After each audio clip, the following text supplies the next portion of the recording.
Seiring masa libur lebaran dan libur sekolah, Star Cruises melanjutkan selebrasi peluncuran resminya bersama Dream Cruises yang ikonik di Jakarta beberapa waktu lalu.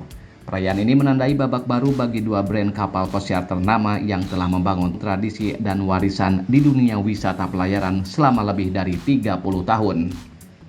Kini, wisatawan asal Indonesia dapat menikmati pengalaman pelayaran mewah langsung dari Pelabuhan Tanjung Priuk, Jakarta. Kapal pesiar Star Voyager akan melayani perjalanan pulang pergi dengan berbagai pilihan rute dan fasilitas premium. Kapal ini dijadwalkan berlayar pada tanggal 3, 8, dan 13 April 2025 untuk perjalanan selama 5 hari dengan rute Jakarta, Singapura, Malaka, Malaysia, dan Jakarta. Di atas kapal Star Voyager, wisatawan dapat memilih jenis akomodasi sesuai kebutuhan, mulai dari stateroom tipe interior, ocean view, hingga balkoni. Bagi yang menginginkan kemewahan ekstra, tersedia palace suite lengkap dengan layanan dan fasilitas privat eksklusif. Tak hanya penginapan, berbagai aktivitas seru juga bisa dinikmati oleh seluruh anggota keluarga. Ada adventure park, aqua park, water slides, hingga kids water park untuk anak-anak. Untuk hiburan, tersedia pertunjukan live di Zodiac Theater dan beragam event tematik menarik selama pelayaran. Presiden Direktur Star Cruises, Mr. Michael Goh menyampaikan rasa bangganya atas peluncuran Star Voyager di Indonesia dan menyebut Jakarta sebagai rute perhubungan penting di kawasan Asia Tenggara. So ladies and gentlemen, as I mentioned earlier, today indeed is a double celebrations. So not only do we celebrate the launch of these two extraordinary brands, we also mark the maiden arrival and sailing of the Star Voyagers, which is now officially home port in Jakarta.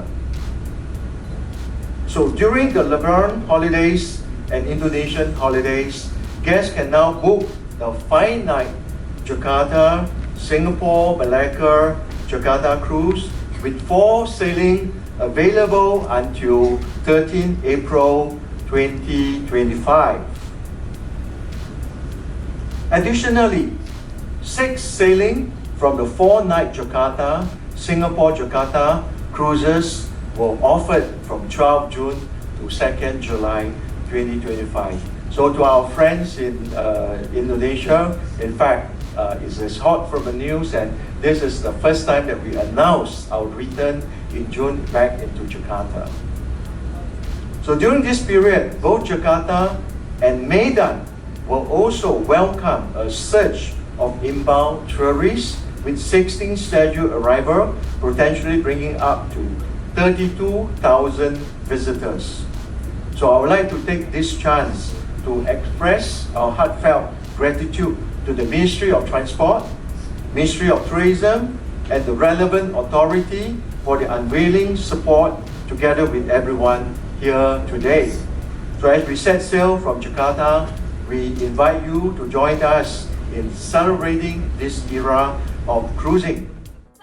Dari pihak pemerintah, Sekretaris Deputi Bidang Pengembangan Destinasi dan Infrastruktur Kemenparekraf, Utari Widyastuti mengatakan bahwa kehadiran Star Voyager menjadi salah satu tonggak penting bagi pertumbuhan wisata kapal pesiar di Indonesia.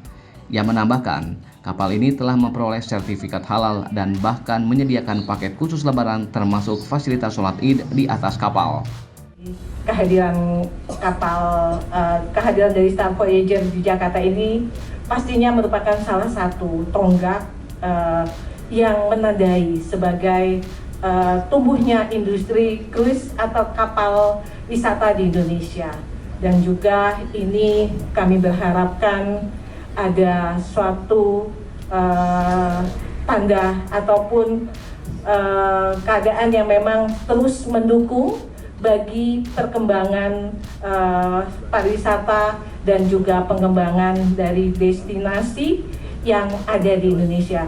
Tadi saya sudah berdiskusi dengan Mr. Michael, ini penumpangnya semua maksudnya penumpangnya ini sebanyak 2.000 ya, Pak Mr. Michael.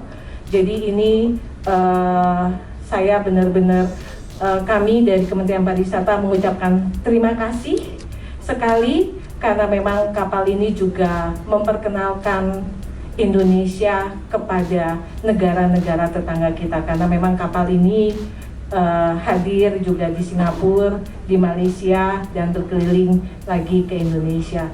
Dan yang membuat saya terharu, Bapak Ibu semua, kapal ini sudah memiliki sertifikat halal, seperti itu. Dan pada kesempatan kali ini Mbak Rasti tadi juga menginformasikan kepada saya ada paket lebaran, jadi ada paket untuk sholat id di kapal ya. Sementara itu, perwakilan dari Kementerian Perhubungan Rifani Komara mengapresiasi komitmen Star Cruises dalam menjadikan Jakarta sebagai salah satu pelabuhan utama selain Singapura. Hal ini dinilai sebagai bentuk kepercayaan terhadap potensi Indonesia sebagai jalur pelayaran internasional yang strategis. I also say that we are facing challenges actually in cruise business in Indonesia. Why? According to our database, the number of ship calls for cruise in 2019, before the pandemic, has reached actually around 360. But now, in 2024 last year, the passenger of the cruise now is only 75,000. So we need a lot of hard work, but also this means a lot of opportunities for the cruise coming to Indonesia to explore more, a lot of places in Indonesia. This needs a collaborations between the government and also the cruise operators or the stakeholders to strengthen the cruise tourism in Indonesia. And to address this, our Ministry of Transportation has regulated that the 12 ports has been open for the embarkation and disembarkation of the cruise who are willing to have a home port in Indonesia. And also we open it as much as 29 ports for exit of and entry of the yacht to come to Indonesia.